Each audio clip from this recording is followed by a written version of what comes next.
Ahojte. V tomto videu sa naučíme niečo nové z franiny. Vo videu Franina ľahšie si dnes ukážeme la phrase négative, respektíve po slovensky záporné vety.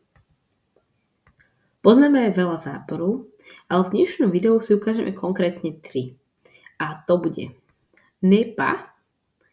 Ne pas je taký v podstate základný zápor, teda napríklad je ne mange pas, teda ja nejem. Ďalej si ukážeme ne personne. Personne znamená nikto. Teda tento zápor použijeme, keď chceme povedať niečo s nikým. Teda napríklad je ne mange personne. Teda ja nikoho nejem. Pretože nie som kanibal, hej. No a posledný zápor bude ne rien. Rien znamená nič. Teda tento zápor použijeme, keď chceme povedať niečo s ničím. Teda je ne mange rien, ja nič nejem. Teda, ja jedlo jem, ale napríklad na aute by som si ozaj, že nikdy nepochutil.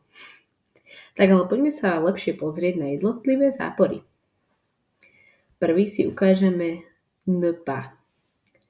Kladná veta bude znieť je mange. A teda z tejto kladnej vety môžeme vytvoriť zápornú vetu. A tá bude znieť, keďže do nej vložíme ne pas, pred a za sloveso je ne mange pas, teda ja nejem. Ďalej tu máme ne personne. Tento zápor sa používa najmä pri odpovedi na otázku, v ktorej použijeme quelqu'un, čo znamená kto. Teda celá otázka môže znieť napríklad quelqu'un tu mange. A pri odpovedi použijeme personne, teda nikoho.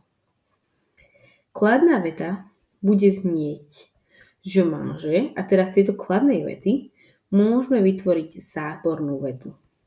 A tá bude znieť je ne mange personne. Teda namiesto toho pas, ako sme mali minule, teraz dosadíme personne, teda nikoho. Ja nikoho nejem.